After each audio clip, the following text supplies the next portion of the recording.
Que bom que vocês vieram nessa jornada comigo. Vamos iniciar nossos estudos então? Aqui, pessoal, é a trilha do nosso estudo. Na aula de hoje, a gente vai entender uma diferenciação entre o que é a governança corporativa e a governança tributária. Ou seja, a ideia dessa aula é justamente tratarmos de um modelo de controle estratégico para nossa área fiscal, para os seus clientes, ou seja, aquilo que se adeque mais ao seu dia a dia. Então, para começarmos, vocês vão assistir o vídeo e, posteriormente, nós vamos voltar para comentá-lo. Foi preso hoje o dono da fábrica de refrigerantes Dolly. Laerte Codonho é acusado de fraude fiscal, organização criminosa e lavagem de dinheiro. O dono da empresa, Laerte Codonho, foi levado para uma delegacia do centro de São Paulo. Ao chegar, atribuiu a prisão a uma perseguição feita pela Coca-Cola. Nós somos vítimas de uma fraude de um contador contratado pela Coca-Cola.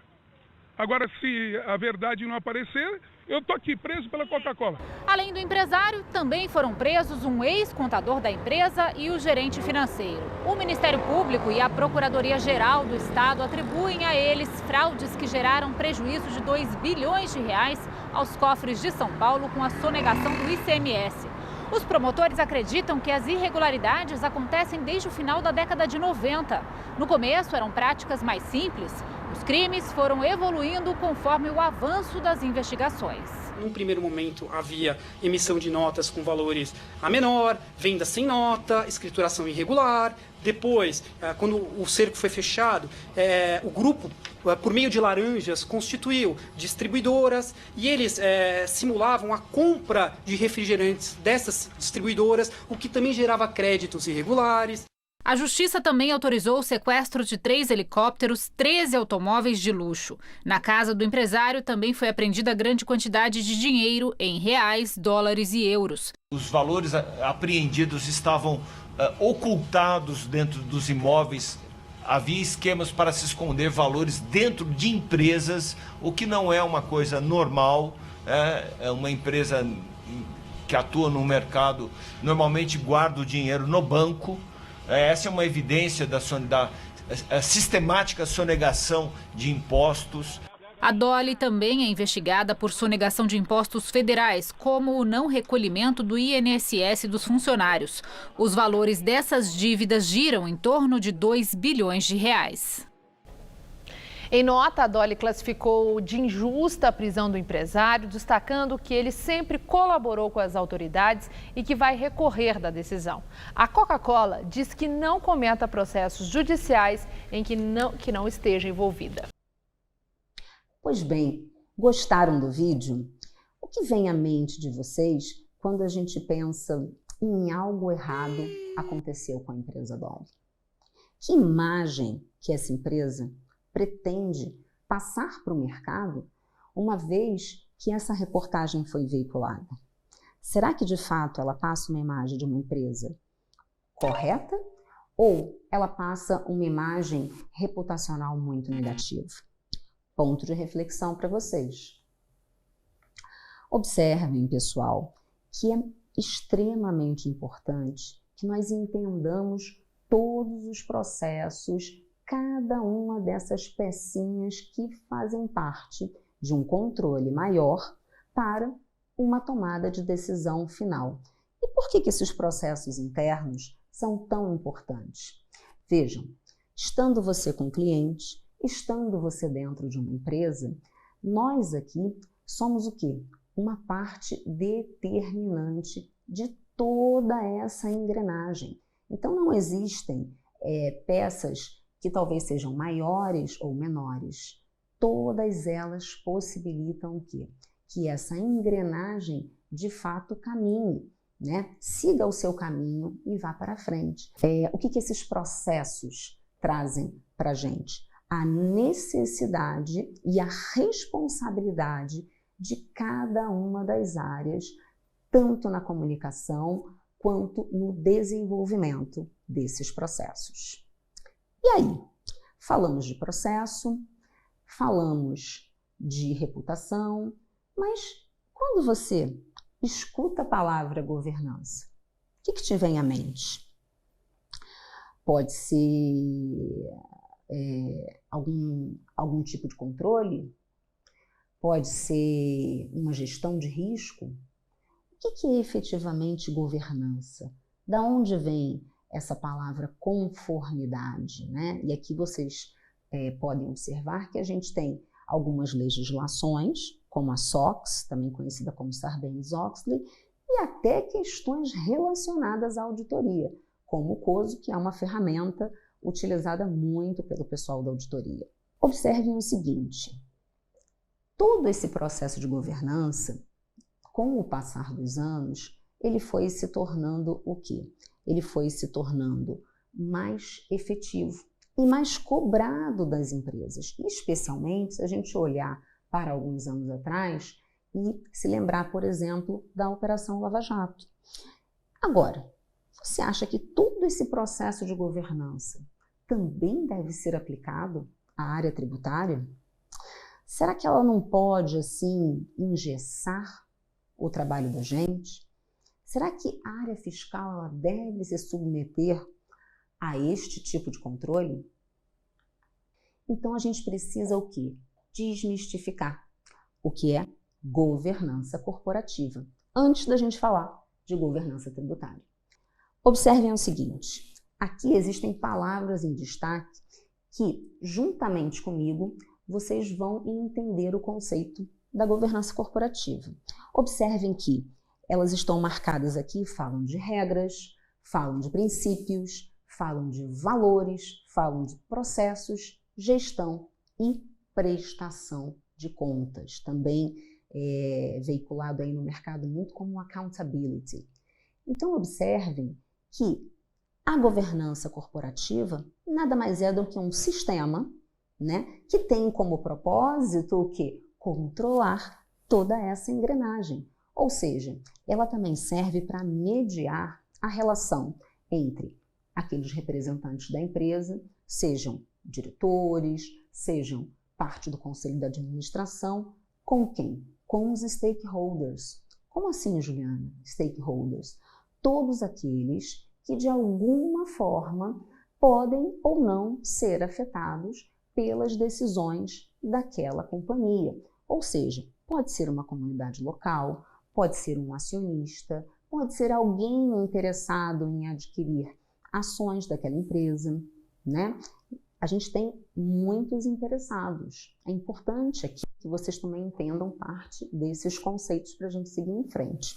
E aí, justamente, tem o pulo do gato, que é este elo de comunicação entre a governança tributária e a governança corporativa.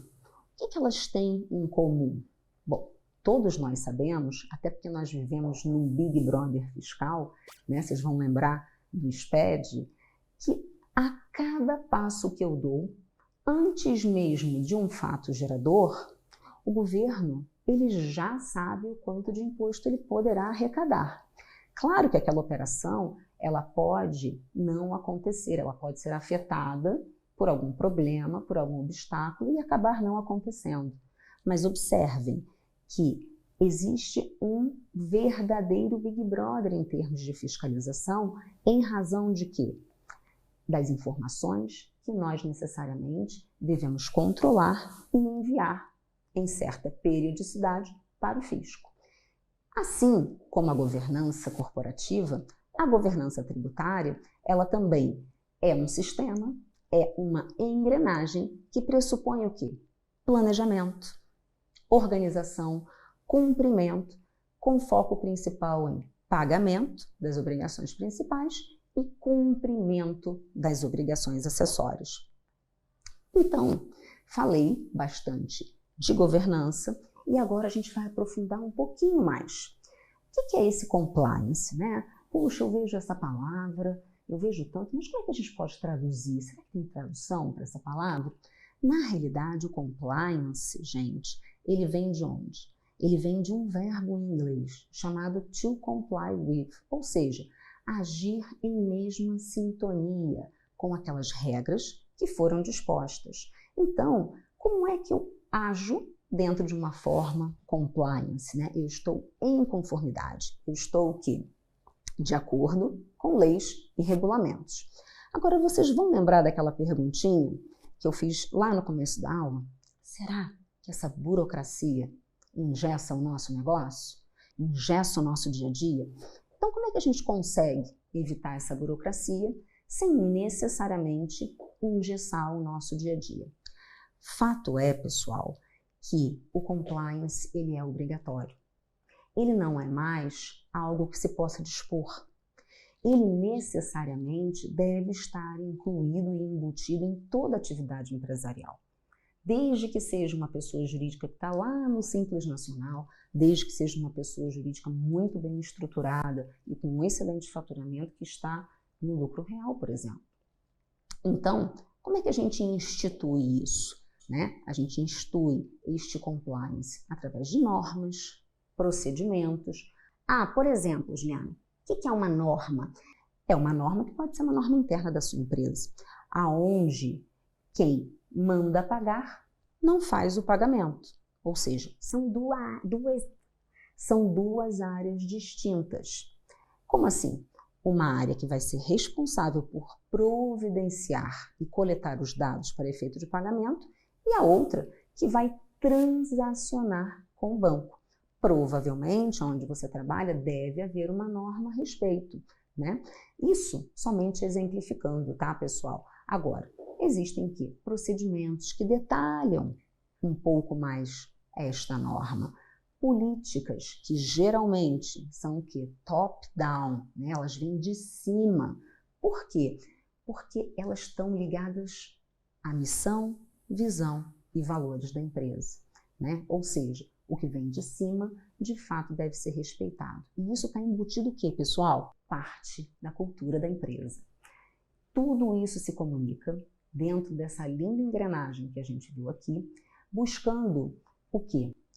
Transparência, perenidade desta empresa. Como assim perenidade? Que ela seja longeva, que ela viva muitos anos, muito mais do que uma pessoa física, né? E muito mais do que isso, ela pretende, dentro dessa conformidade, alcançar o público e aumentar o valor da sua empresa.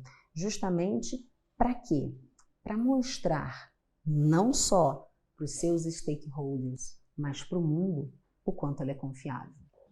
Então, quando a gente faz um balanço desse compliance, dessa conformidade, se vocês quiserem obter mais informações, a gente tem aqui no Brasil o IBGC, que é o Instituto Brasileiro de Governança Corporativa. E lá vocês vão ver todas as normativas e, caso queiram observarem essas normativas em relação a esse tipo de controle que nós estamos discutindo aqui. Super recomendo a leitura. Veja, como eu disse, a reputação de uma empresa, ela é reflexo do quê? Ela é reflexo do seu compliance, ela é reflexo dessas práticas essas que geram um ambiente confiável e favorável de respeito aos seus stakeholders. Imagine que você foi contratado por uma empresa para começar um modelo do zero de compliance. Aqui a gente pode citar o exemplo da empresa Dolly.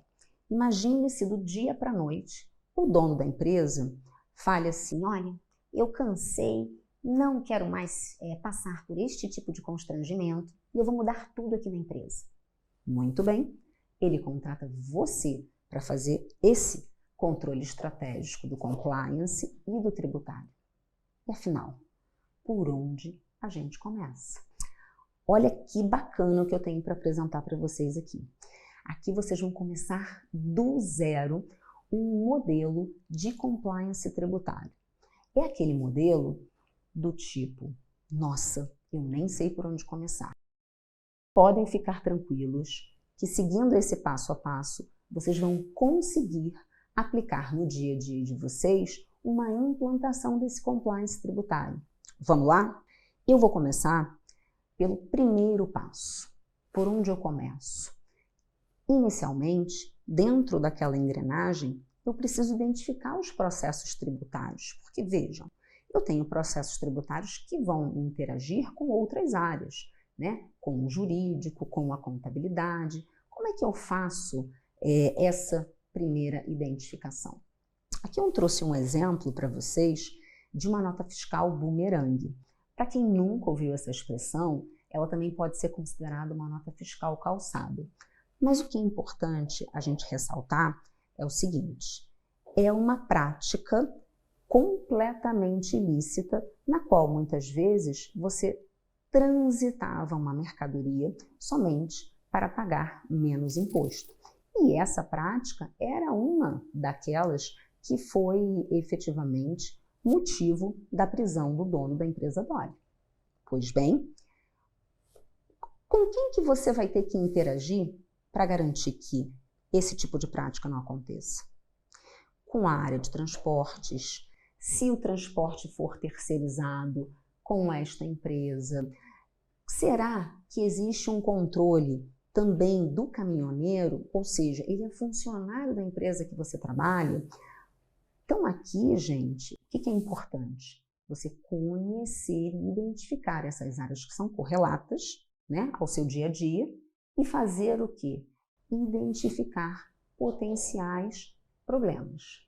Nesse mesmo sentido, após feito esse trabalho, vamos para o passo 2. Observem o seguinte: não adianta somente identificarmos as áreas responsáveis.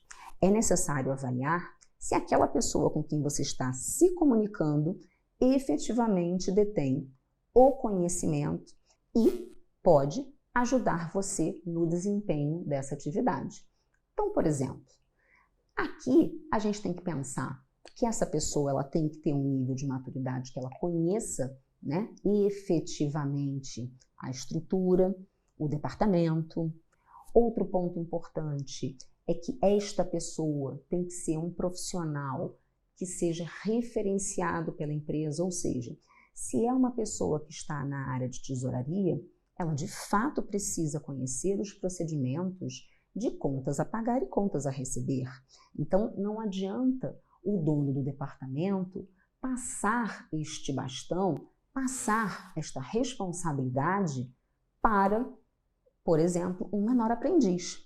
Não é dizer que o menor aprendiz não tenha capacidade, vejam, não é isso. Mas, necessariamente, esse profissional que é escolhido para você entender a comunicação da área fiscal com a área dele, ele tem que ter conhecimento. Nesse sentido, nós vamos para o passo 3. Observem aqui, definição de políticas e controles. Lembra do que a gente falou logo no início? Que elas são de cima para baixo?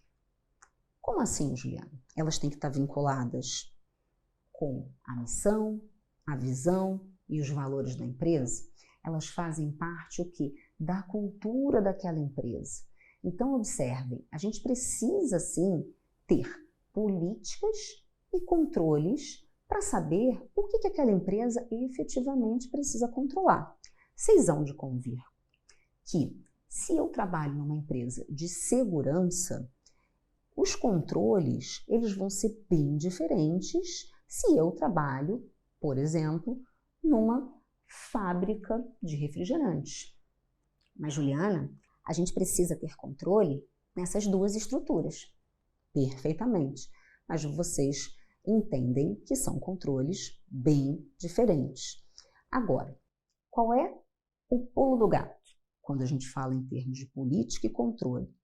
Não adianta ter aquela política só para inglês ver, não. A gente tem o quê? Que vivenciar. A gente precisa praticar.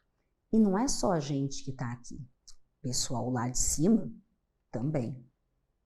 Trouxe 2 modelos aqui para vocês, né, de compliance. Pode ser uma informação que venha impressa, pode ser uma informação que venha de forma eletrônica. Geralmente ele é apresentado quando você ingressa numa empresa e aí você vai lá no RH levar a sua documentação e de brinde você traz a política da empresa. Veja, a ideia não é que ela seja um brinde. A ideia é que ela seja lida, entendida e vivenciada. Então, Quando a gente fala de um código de conduta, de um código de boas práticas, né, a gente está pensando aqui, gente, numa forma de se estabelecer cultura da empresa, o que ela efetivamente se preocupa, tá? Feitos esses 3 passos, o 4º passo, não menos importante, é o monitoramento e testagem constante. Porque aqui, gente, a gente precisa avaliar o quê? O que a gente precisa avaliar? Se efetivamente aquela norma está sendo aplicada. Veja, de novo, não é uma norma para inglês ver. Ela tem que ser o quê? Monitorada. O que isso significa? Significa que exceções não serão toleradas. Ou, se forem toleradas, que elas também devem estar amarradas com a regra constante daquela política. Em que sentido, Juliana? Imagine o seguinte, você precisa pagar um imposto. Eu tenho aqui o vencimento do ICMS. E, por um infortúnio, aquele diretor que faz a aprovação ficou doente e não pode fazer aquela aprovação, e sem ele lá, não tem outra pessoa com a alçada dele, né, com o mesmo nível de aprovação dele. O que a gente faz? Eu mando pagar, mesmo correndo o risco de estar não compliance, ou eu deixo vencer e depois eu explico este tantão de multa e juros. A gente não tem resposta certa. A resposta vai depender o quê? Da cultura daquela empresa, tá? E por que a gente tem que monitorar?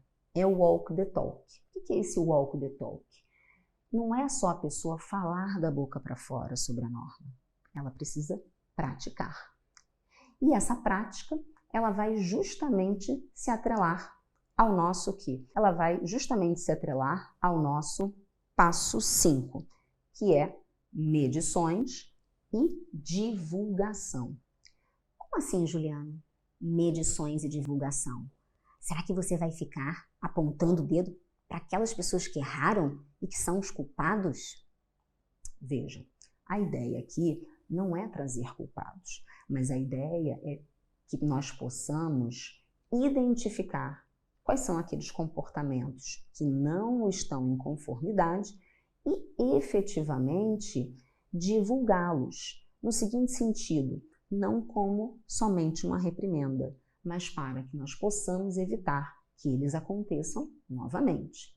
Eu gosto muito dessa frase aqui do Ogilvy, que ele diz, comunicação não é o que você diz, é o que os outros entendem. Então, muitas vezes, a gente precisa estar preocupado com a nossa audiência. Então, estruture muito bem as suas ideias, faça dentro de um tempo que seja possível, envolvendo as pessoas que efetivamente precisam receber aquela informação. Gente, não conformidade não é conversa de elevador. Não conformidade é algo muito sério e tem que ser tratado com o devido respeito. Por que eu falo isso? Porque disseminar é arriscado. Então você tem que disseminar para a área certa, para a pessoa certa, utilizando o canal correto. Se você descobre uma prática, por exemplo, e não se sente confortável em falar com o seu chefe, você pode se utilizar de quê? De um canal de denúncia, certo? Aqui, exemplificando o via canal certo. Então, o que é importante? É importante que estes resultados, eles sejam sim disseminados, mas para uma audiência que seja correta. Como eu falei, não é conversa de corredor, não é conversa de elevador. Então, pontos importantes. Evite ser uma metralhadora de relatórios. Ah, Juliana, eu cheguei aqui nessa empresa e identifiquei todos esses erros. A gente vai ver, um pouco mais à frente, que você vai precisar contextualizar esses problemas, que você vai precisar colocar tudo isso numa matriz para identificar o quê? Qual é ou qual poderá ser o eventual risco. né? Isso a gente vai aprender em outros momentos. Então, pessoal, observem aqui que, sim, muitas vezes o problema tem que ser disseminado, mas não é para todo mundo. E como é que esses 5 passos se comunicam com o meu negócio, com o meu cliente? Bom, eles se comunicam da seguinte forma. A gente pode se aproveitar muito de TI no seguinte sentido. Será que eu tenho sistemas de controle? Olha, eu só tenho aqui as minhas planilhas Excel, Juliana. Não tem problema. A boa vontade geralmente salva muita coisa, né? Será que eu tenho esses processos implementados? Bom, esse aí eu diria que é um fator inicial, né? E seria muito prudente que já tivesse pelo menos ali um rascunho de implementação. Depois, nós temos o ambiente legal, ou seja, será que as pessoas de fato entendem o que é essa caixa preta da área fiscal? Ou eu sou visto só como aquela área que diz não? Momento de reflexão para vocês. Por quê? Isso acaba gerando um viés inconsciente, muitas vezes um paradigma que nós da área fiscal vamos conviver, que é o quê? É aquela área que não me deixa fazer nada, né? E não é bem assim. A ideia é que a área fiscal, ela faz parte dessa engrenagem. Para esta empresa se movimentar, a gente é uma roldana ali muito importante. Então vejam, da mesma forma como nós temos a nossa relevância, nós também precisamos entender as outras áreas e como a gente se comunica com elas, como a gente interage com elas, né? E a gente só pode interagir com elas se tivermos o quê? Competências para tal. Será que o meu time, na forma que ele está se comunicando de uma maneira que seja clara? Né? Será que eu estou respeitando aquela audiência ou eu estou só com aquela cara de chateado porque o pessoal põe uma série de notas fora do período da competência? E, além de todos esses 5 passos, visualizamos aqui as dimensões de aplicação dessa governança tributária. Pois bem, chegou o momento de fazermos a nossa atividade. Então, quais são os próximos passos para a atividade de hoje? Esse é um case da empresa Masterblend e ele é um case onde é necessária uma leitura prévia, onde o que eu vou pedir a vocês é que vocês passem por cada um desses passos que foram desenvolvidos aqui no nosso modelo inicial de compliance tributária. Após a leitura, façam essa análise, identifiquem todos aqueles pontos. É importante mencionar que, se compararmos o caso da Masterblenders com o do início da aula, que é o caso da Dolly, vocês vão observar que são empresas diametralmente diferentes, né? Eu estou falando de uma empresa que sim, tem processos, segue padrões, multinacional, e uma outra que, vamos dizer, não estava seguindo muito bem as normas relacionadas à conformidade. E aí eu quero saber, a que conclusões você chega? Você consegue fazer esse passo a passo, do item 1 até o item 5, para a gente voltar e conversar? Vamos lá, pessoal? A gigante do mercado Masterblenders, dona do Café Pilão, descobriu uma fraude milionária na operação brasileira. Marcas como Pilão, Palheta e Café do Ponto fazem da Masterblenders a líder nacional do mercado. Em agosto, a empresa divulgou um comunicado informando a descoberta de problemas de contabilidade na operação brasileira que, somados, resultam em perdas de 85 a 95 milhões de euros. Dizia ainda que os balanços financeiros dos últimos 3 anos e meio seriam revisados. Segundo o exame apurou, a suposta fraude custou o emprego do presidente brasileiro, Dantes Hurtado, do antigo diretor financeiro do segundo executivo de finanças, demitido na primeira semana de setembro. Sabe-se que a maior parte do problema estava no departamento de vendas.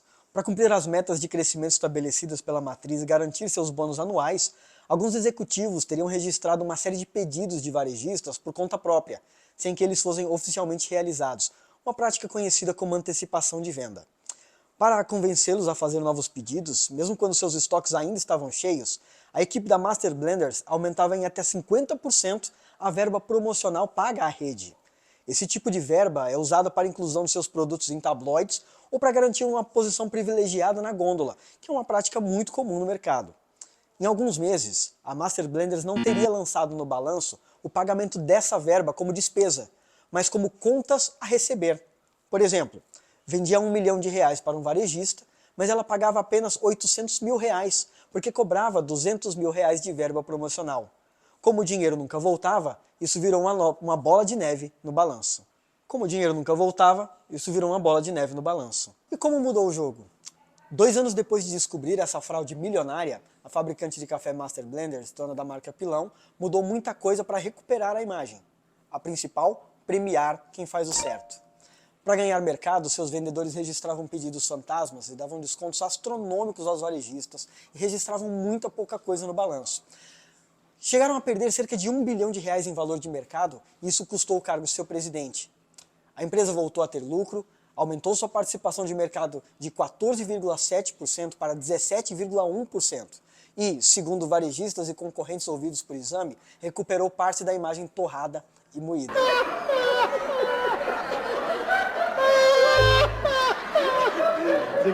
Resultado, quanto mais descontos os vendedores ofereciam, mais bônus ganhavam. E mais dinheiro a empresa perdia. Se a liderança for fraca e premiar práticas equivocadas, nenhum sistema antifraude funciona, diz o alemão Andreas Pohlmann, um dos maiores especialistas em fraudes do mundo. Pohlmann tornou-se o chefe mundial de compliance da multinacional Siemens em 2007, quando a empresa descobriu um esquema de pagamento de propinas em pelo menos 10 países entre 1999 a 2006. Hoje, Pohlmann ganha dinheiro ajudando empresas a evitar esse tipo de arranjo. Mesmo sem aumentar o volume de café vendido, a companhia conseguiu melhorar sua participação de mercado e o principal, voltou a dar lucro. A empresa concluiu que o maior problema eram os incentivos errados. Hoje, a Master Blenders premia os funcionários que fecham bons negócios e não qualquer negócio. Agora, o bônus é casado com uma nova estratégia da empresa, que é vender cada vez mais produtos de maior rentabilidade e não competir apenas pelo menor preço. O acompanhamento também aumentou. Hoje, qualquer desconto superior a 3% precisa ser aprovado pelo diretor comercial. Para isso, pessoal, eu sugiro que vocês façam o upload dessas respostas no portal, ok? Depois eu retorno para comentar sobre o gabarito.